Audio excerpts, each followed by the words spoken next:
పంచాయతీలకు త్వరలో 20 లక్షల ప్రొసీడింగ్స్ ఇస్తామన్నారు మంత్రులు. గ్రామాలను అన్ని విధాలుగా అభివృద్ధి చేస్తామని చెప్పారు. మేడారంలో 18న ముఖ్యమంత్రి పర్యటిస్తారని చెప్పారు మంత్రులు. 19న కుటుంబ సమేతంగా సమ్మక్క సారలమ్మలను దర్శించుకుని నిర్మాణమైన సమ్మక్క సారలమ్మ ఆలయాలను ప్రారంభిస్తారని తెలిపారు.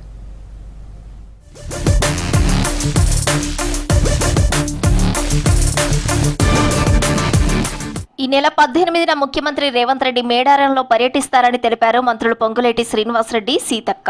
19న సమ్మక్క సారలమ్మ దేవతల మొక్కులు చెల్లించుకుంటారని చెప్పారు. ఆ తర్వాత జాతర పనులు ప్రారంభిస్తారని చెప్పారు మంత్రులు. మామనూరు ఎయిర్పోర్ట్ నిర్మాణానికి రైతులను ఒప్పించి భూసేకరణ చేసిన అధికారులను ప్రశంసించారు మంత్రులు. గౌరవ ముఖ్యమంత్రి రేవంత్ రెడ్డి గారు 18వ తారీఖు నైట్ మేడారంలోనే బస చేసి 19వ తారీఖు ఉదయం పునరుద్ధరించిన పనులన్నింటినీ కూడా లాంఛనంగా ప్రారంభించుకోవడం జరుగుతుందని చెప్పడానికి సంతోషిస్తున్నాను. ఓపెనింగ్ కార్యక్రమానికి 18వ నాడు సాయంత్రం ముఖ్యమంత్రి గారు వస్తున్నారు. అక్కడే బస చేస్తారు మేడారంలో. కాబట్టి మన ప్రజలందరినీ కూడా ఆహ్వానిస్తా ఉన్నాం.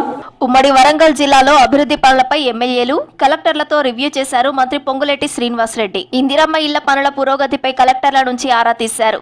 భేటీలో మహబూబాబాద్ జిల్లా కలెక్టర్ అద్వైత్ కుమార్ సింగ్ పై మంత్రి పొంగులేటి ఆగ్రహం వ్యక్తం చేశారు. మహబూబాబాద్ జిల్లాకు తగినంత యూరియా సప్లై జరిగినా కింద స్థాయి అధికారులతో సమన్వయ లోపంతో రైతులకు ఇబ్బందులు వచ్చాయన్నారు. యూరియా కొరత ఉందంటూ మీడియాలో వచ్చేదాకా ఏం చేస్తున్నారని కలెక్టర్ను ప్రశ్నించారు మంత్రి. ప్రభుత్వ అభివృద్ధి కార్యక్రమాలు, ఇందిరమ్మ ఇళ్ల పురోగతిపై ఇతర కలెక్టర్లను అభినందించారు.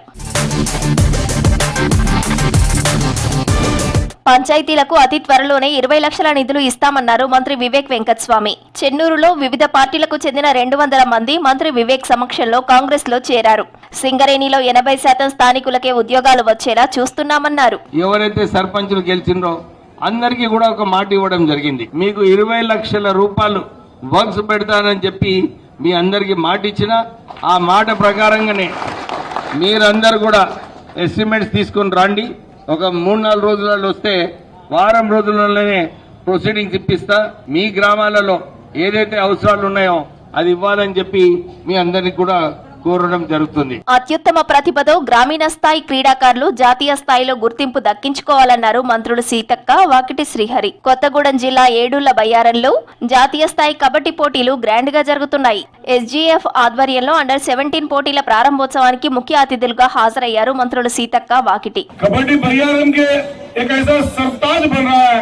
यहाँ पे कबड्डी का नाम लेके बलियारा का नाम आज पूरा विश्व भारत में मालूम पड़ रहा है. టూరిజాన్ని డెవలప్ చేయాలంటే ప్రైవేటు పెట్టుబడులను ఆకర్షించాలన్నారు మంత్రి జూపల్లి కృష్ణారావు. తెలంగాణ కల్చర్ను వెలికి తీయడంలో భాగంగా ఈ సంక్రాంతికి పతంగుల పండుగ నిర్వహిస్తున్నామన్నారు. సెలబ్రిటీ ది స్కై పేరుతో కార్యక్రమం చేపడుతున్నామన్నారు. పరేడ్ గ్రౌండ్ లో నిర్వహించే కైట్ ఫెస్టివల్ కు వివిధ దేశాల సభ్యులు రానున్నట్లు తెలిపారు. మళ్ళీ కల్చర్ రెస్టోర్ చేయడం కోసమనే సికింద్రాబాద్ పరేడ్ కోసం పెద్ద ఎత్తున చేసి ఏర్పాటు చేస్తాను. 19 దేశాలకు చెందినటువంటి 40 మంది అంతర్జాతీయ కైట్ ఫ్లైయర్స్, మన దేశం నుంచి కూడా సుమారుగా 15 రాష్ట్రాల నుంచి యొక్క స్పెషలిస్ట్ అవుతుందో ఈ కైట్ ఫ్లైస్ లో పాల్గొంటా ఉన్నారు. గ్రామీణ ప్రాంతంలోని క్రీడాకారుల నైపుణ్యాన్ని వెలికి తీసేందుకే కాకా క్రికెట్ పోటీలు నిర్వహిస్తున్నట్లు తెలిపారు మంత్రి వివేక్. చేర్యాల జిల్లా మందమరి మండలం రామకృష్ణాపూర్ ఠాగూర్ స్టేడియంలో జరిగిన హైదరాబాద్ ఖమ్మం జట్ల మధ్య మ్యాచ్ ను టాస్ వేసి ప్రారంభించారు మంత్రి వివేక్.